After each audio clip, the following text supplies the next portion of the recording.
తాజాగా గుజరాత్ టూర్లో ఉన్నటువంటి నరేంద్ర మోడీ కీలక వ్యాఖ్యలు చేశారు. దేశ తొలి కేంద్ర హోంమంత్రి సర్దార్ వల్లభాయ్ పటేల్ మాటలు విని ఉంటే భారత్లో ఉగ్రదాడుల పరంపర ఉండేది కాదన్నారు. ఆపరేషన్ సింధూర్ గురించి మాట్లాడారు. ఉగ్రవాదాన్ని పాక్ ఒక యుద్ధ వ్యూహంగా అనుసరిస్తోంది.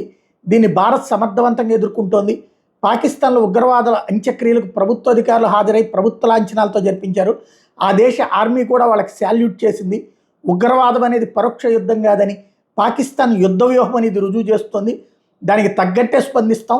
భారత్ ఎవరితోనూ యుద్ధం కోరుకోవట్లేదు. మేము శాంతంగా ఉండడంతో పాటు ఇతరులు ఇలాగే ఉండాలని కోరుకుంటాం. కానీ పరోక్ష యుద్ధంతో మా బలాన్ని పరీక్షిస్తే సహించేది లేదంటూ మోడీ చెప్పుకొచ్చారు. 1947 నాటి భారత విభజన గురించి మోడీ సభలో ప్రస్తావించారు. 47లో భారత్ రెండు ముక్కలైంది. అదే రోజు రాత్రి కాశ్మీర్లో తొలిసారి ఉగ్రదాడి జరిగింది.